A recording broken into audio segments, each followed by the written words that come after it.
I want everybody in this room and those at home that's watching to just imagine.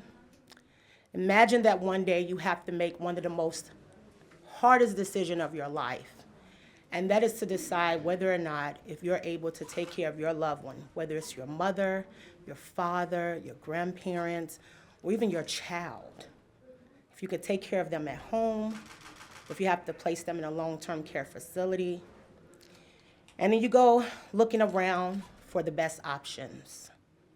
And you stumble upon one of the long-term facilities, whether it's somewhere nearby or 10 or 15 miles out, and you think that this is one of the best options out there because of the way the facility looks on the first or second floor. But there's a hidden secret there. And that hidden secret is short staffing.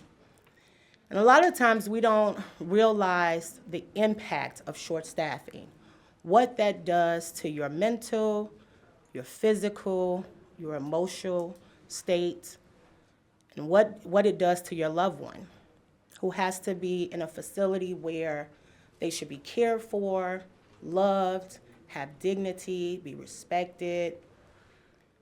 And you have no idea what that worker is going through and the challenges that they face when they look at a ghost schedule, where they assume that they're going to have 5 of their colleagues showing up that day with them, whether it's on a morning shift, evening shift, or night shift. And you get a phone call that your loved one failed. And you might think, okay, it was a mistake. You might want to blame the employee because they're the first line of care. But then they fall again. Then they rush to the hospital. Then they start to decline. Then they get dehydrated. And I have a bed sore. Sometimes these bed sores can range from a quarter to a really big hole, and you just have no idea, but you're looking at the worker and not understanding that there's a bigger picture there. It's not the worker who creates the schedule. It's not the worker who signs the check. It's not the worker who decides how many of their employees are going to show up. It is the boss.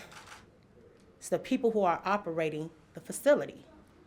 It's the people who decide to, come to Springfield, say that they care about these patients, they care about the workers, they need funding to, attract and retain these workers, and they want to make sure that, everybody has their dignity and so forth. And they get the funding from the state every time, and then they pocket the money and give the change to the employees. And the facility is a revolving door because the morale is low and they can't keep anybody. It's the same cycle that keeps playing over and over again. So before I became a state senator, I was a nursing home worker.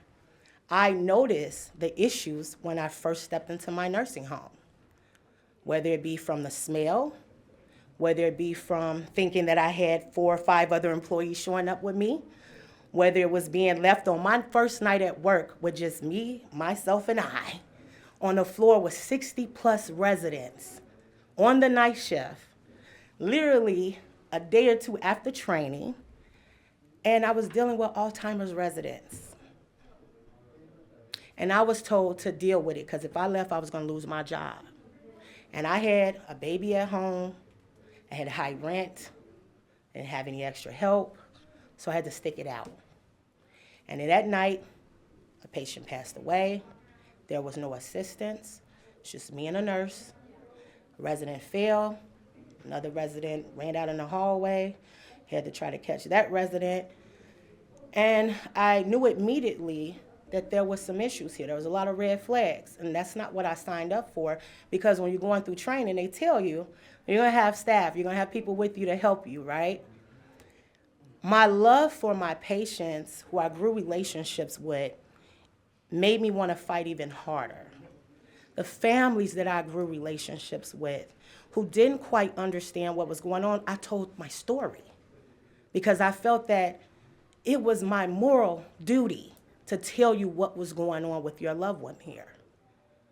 And so when I hear from, workers like Ms. Barnes talk about The love that she had for her patients, the love she had for her grandmother, and what motivates her to continue to go to work, and that she's still experiencing the same thing I experienced over 14 years ago, even when I came down to Springfield before I became a legislator to fight to reform nursing homes, to fight for safe staffing ratios, that we still have this problem today.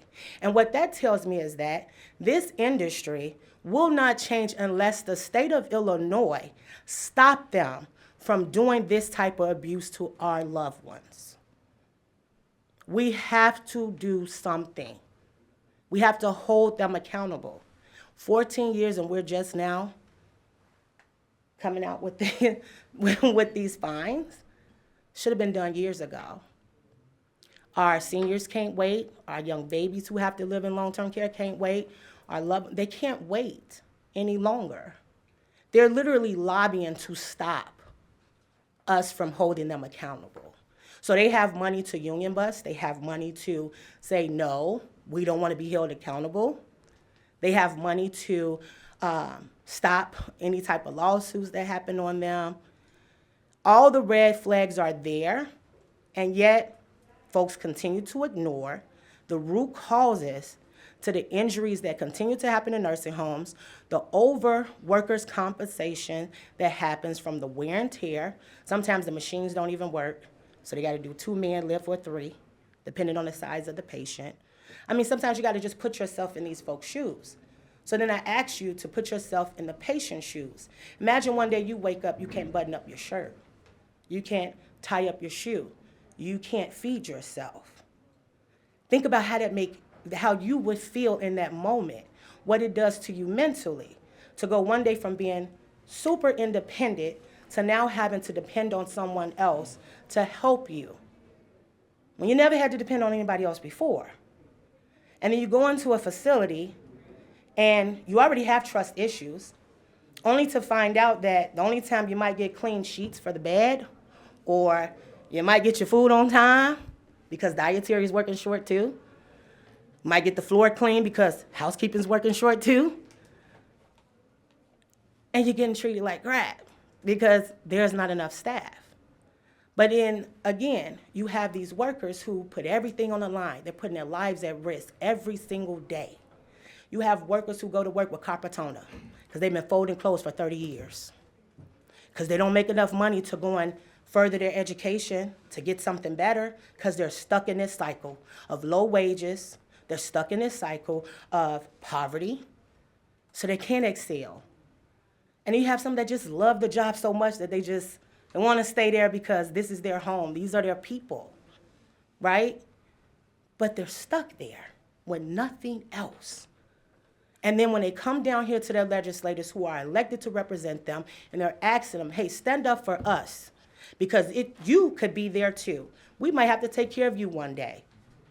So do you want to change the conditions now, or do you want to one day live in these same conditions? I guarantee you everyone in this room and those at home would say no.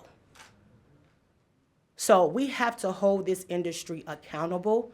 They have to do the right thing. It's not a business. Some may say it is. It's not. It originally was for people who wanted to care for those who were sick, those who were poor, those who didn't have a lot of help. And yes, it turned into a business. It turned into profit over people. And we have to stop that. How could you sleep at night knowing that you have folks who are trying to keep their head above water while still taking care of other human beings, but can barely take care of themselves, can barely afford their basic necessities? But you have all this money, and you can't even keep your word and make sure that there's enough staff in the building to keep this place afloat. It's wrong. It's wrong. So I stand with the workers always and forever, because I walked in your shoes. I walked in your shoes. So I understand what it feels like. I understand that struggle of trying to figure out which bill to pay. If you're gonna come up with the rent on time, if you take a day off just to go and see your grandbaby at school or your child to a parent-teacher conference, if you call off, you're gonna mess up your check and then you probably can't pay a certain bill. Now you're in more debt, but you're still going to work, clock in, and smile like nothing's going on. And this industry is predominantly women, black women, brown women, white women, all cross generations. We are talking about women who are putting their lives on the line, who are doing the work that nobody else will do because they don't have the guts to do it. And so they deserve more.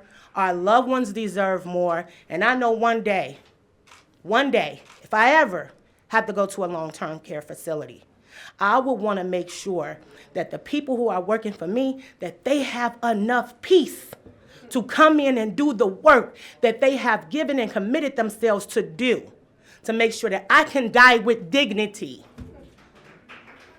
And that's what we deserve. That's what our patients deserve. So I'll leave it there. I'm sorry. But as you can see, I'm very passionate about this because I know that this industry can do a lot better, but we have to hold them accountable. Thanks for watching this video. Please like and subscribe to keep up to date with news from the caucus. For more information on what the senator is working on, please follow them on social media using the links in the description down below.